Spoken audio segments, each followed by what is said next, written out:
What are the chances of surviving a shipwreck trapped in an air bubble deep underwater for hours? That's almost unheard of. For days? Impossible, unless you are Harrison Okene. This is a gripping tale of impossible survival and the terrifying power of the sea, a real-life nightmare where fiction and reality collide. This is Strange as Fiction, where we explore stories from fiction that may seem too incredible, abnormal, or downright bizarre, but in reality have already happened to actual people. In the movie Poseidon, featuring Kurt Russell, Richard Dreyfuss, Josh Lucas, Jacinda Barrett, Andre Braugher, Fergie, and a host of others, a majestic ocean liner is sailing smoothly through the Atlantic, hosting a grand New Year's Eve party. Imagine this. One moment you're sipping champagne, celebrating the new year, and then before you can say Happy New Year, the world turns upside down, literally. A rogue wave flips the ship upside down in the water.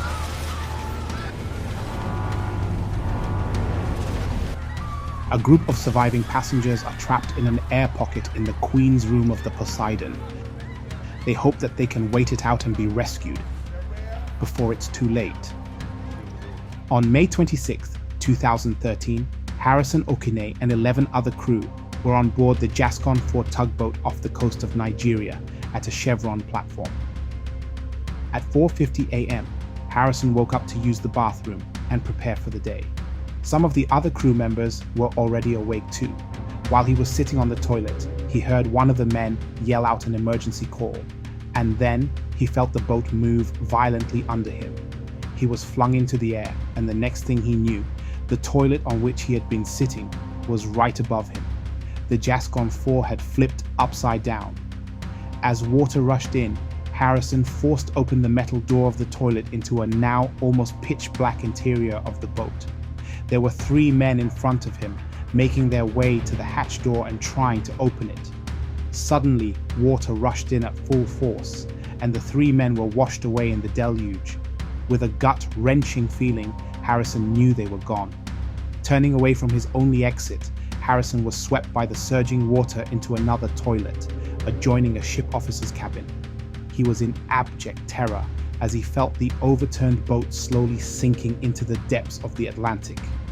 The speed with which the Jascon 4 had flipped over was a stroke of luck in a desperate situation.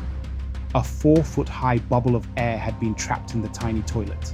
Harrison was badly shaken, but he was alive and unhurt, and most importantly, he had air.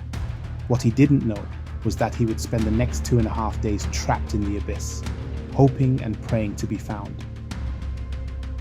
For the whole of that day, Harrison held onto the overturned wash basin in the 4-foot square toilet to keep his head out of the water. He was in total darkness and terrified that the water would soon fill up the tiny toilet. As the hours tortuously wore on, Harrison was cold, hungry, and thirsty. The salt water was beginning to peel away layers of his skin and tongue as it constantly entered his mouth. Breathing was also becoming more difficult.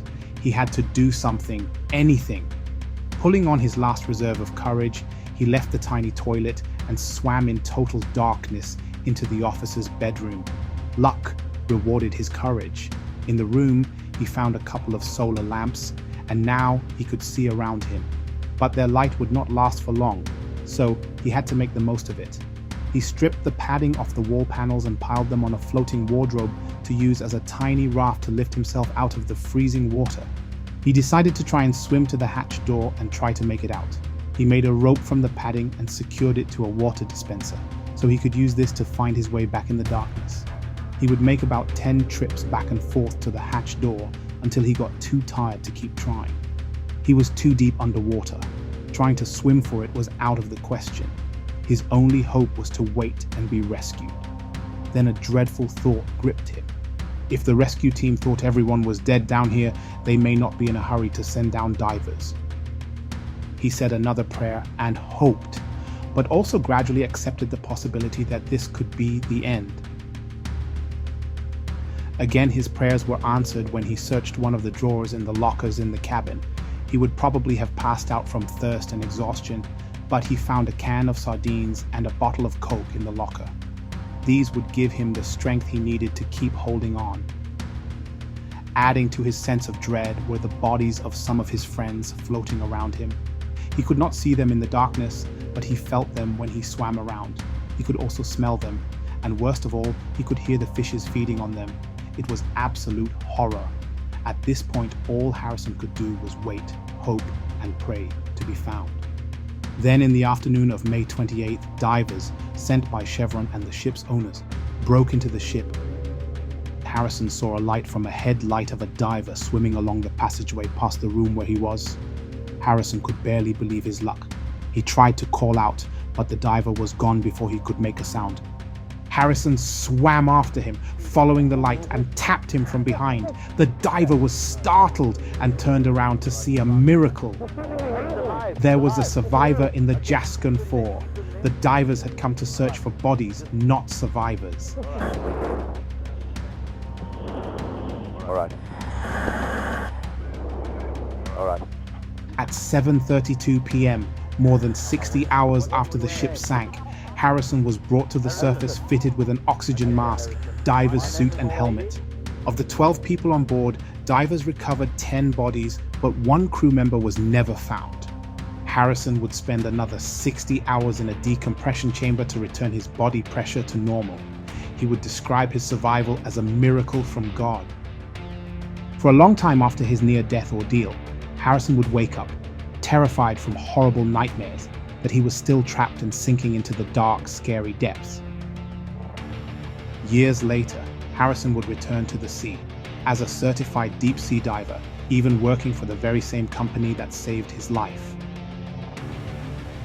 If you would like to see more strange as fiction stories, then tap the like and notification, like Harrison tapping that rescue diver, and subscribe to get more incredible tales.